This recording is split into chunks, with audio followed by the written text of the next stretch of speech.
What is Gintama even about?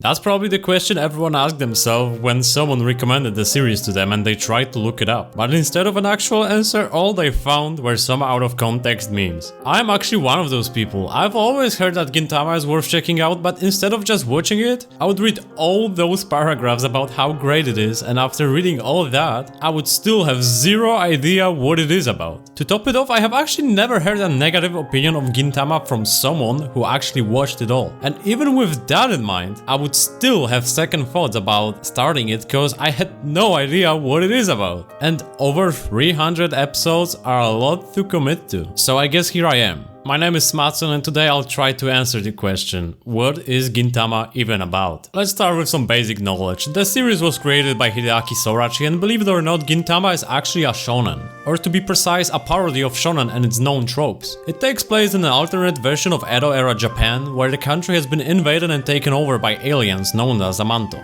Samurai have lost their status after the shogunate surrendered to these alien forces, leading to a world where traditional Japanese culture collides with futuristic sci-fi technology. For example, flying cars, space travel, lightsabers, and pachinko.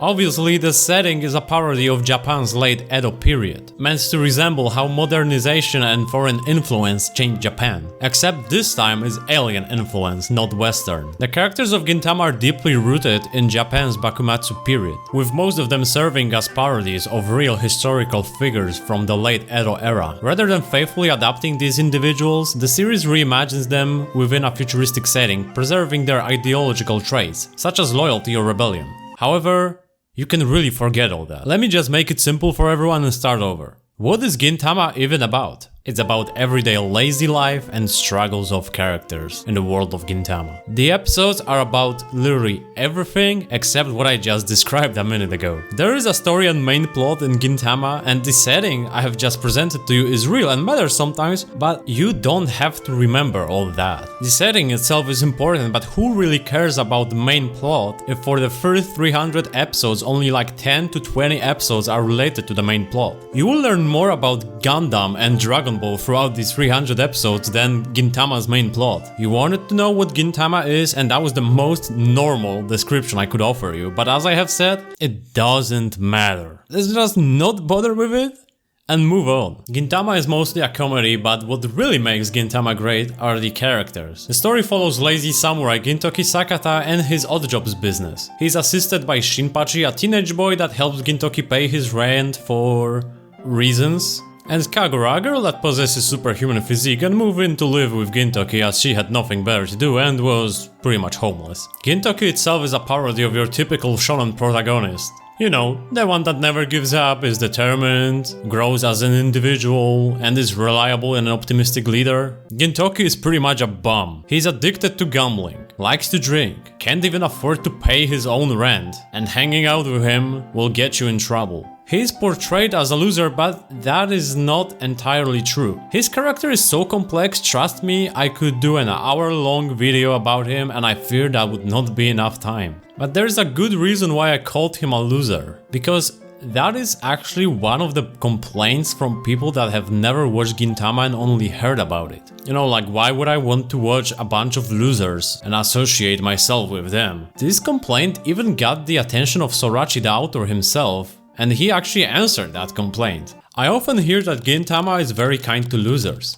The thought that a failure like me can still keep on living when I read this manga.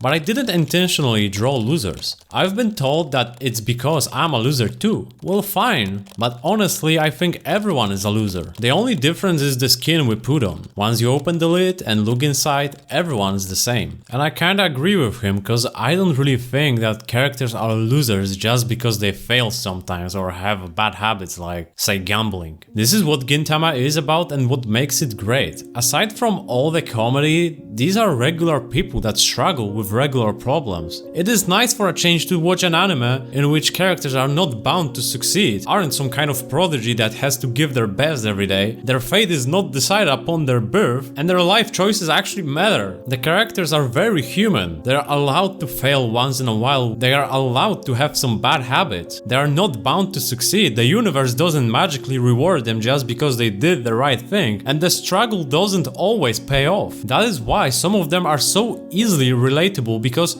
they are not perfect. You are not perfect. You are allowed to fail sometimes. You don't have to give it your best every day. You are allowed to have a bad day. Of course, you don't want to end up homeless, living in a doghouse, being taken in custody by a 6-year-old boy that feeds you alcohol. But it doesn't necessarily mean that instead you have to be the best version of yourself every day. The cast is so vast and real that you are guaranteed to find at least multiple characters that you can more or less relate to. And the episode format really corresponds greatly to what I've just talked about. Not every episode has to be some kind of grand adventure into the unknown. In fact, it's often the complete opposite. Think about your most recent everyday struggle. Maybe you had to drag yourself to a dentist appointment, or you had to wait for ages in a ridiculously long line just to handle some boring adult responsibility. Whatever it was, I can guarantee you there is an episode of Gintama about it. There are episodes like this one. Characters are stuck in an elevator and they are waiting for someone to come help them. Boom. 20 minutes of about that. It's hot as hell outside and Gintoki goes out to buy a new AC. Boom, another 20 episodes. Gintoki has dentist appointment. This one is actually one of my favorites because I also hate going to the dentist. But anyway, boom, another 20, I guess you get the idea. Even the most regular activity like taking a walk in the rain can be turned into an episode in Gintama, and it just works. It's almost as if episodes are arc on its own. Although there are arcs that are obviously longer, most episodes are just self-contained stories. Gintama doesn't really rely on strict continuity up until final arcs. One week is a comedy about homeless people turning into turds. The next week is a heartbreaking drama about fixing your marriage. And then next week, characters are waiting in line to buy a new Nintendo, and so on. This episodic format gives the series incredible freedom. It allows the creator to explore everything from absurd humor to serious social commentary without being tied to a linear plot. Character might lose his arm to dentist or become a literal turd, only for everything to reset as if nothing happened the following episode. It's part of the charm. It allows Sorachi to put characters in any situation he wants and to do whatever he wants to them. And despite its randomness, the show built emotional intimacy. As viewers, we come to understand characters by watching how they act in hundreds of different disconnected situations. That's what makes Gintama special. Characters still feel real even though sometimes they are put through the most unrealistic scenarios. To top it off, every character is unique. The cast has over 50 active characters that actively appear in the episodes throughout the series, and each one feels distinct. No two characters in Gintama ever blend together. Everyone has their own quirks and worldview. Each personality is crafted with enough depth and individuality to stand on its own. Sorachi even gives side characters their moments to shine, transforming what could have been simple comedic relief into believable human figures. Whether you are old or young, male or female, there's always someone in Gintama whose struggles and perspective will resonate with yours. A character who reflects a piece of yourself. Behind all the comedy is a story about people, imperfect, confused, and most important, human. Just trying to get by the mess of their everyday, lazy life.